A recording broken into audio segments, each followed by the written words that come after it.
Bantu kok.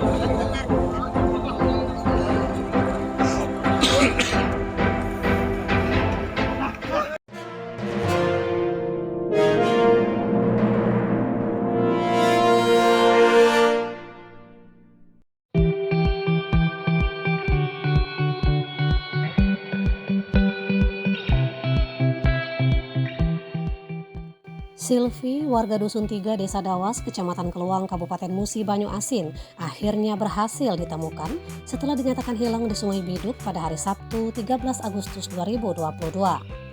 Silvi dievakuasi pada Minggu 14 Agustus sekitar pukul 6:45 dengan radius 200 meter dari titik awal dia mandi di Sungai Biduk.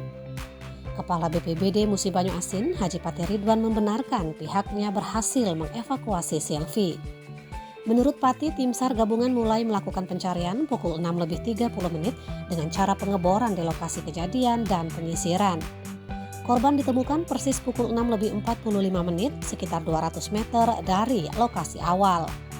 Pati menambahkan dengan ditemukannya korban berarti proses pencarian dinyatakan selesai. Untuk diketahui, Silvi tak kunjung pulang setelah mandi di Sungai Biduk pada sore hari. Keluarga langsung melakukan pencarian dan akhirnya berhasil ditemukan. Romi Rifano melaporkan dari Kabupaten Musi Banyu Asin.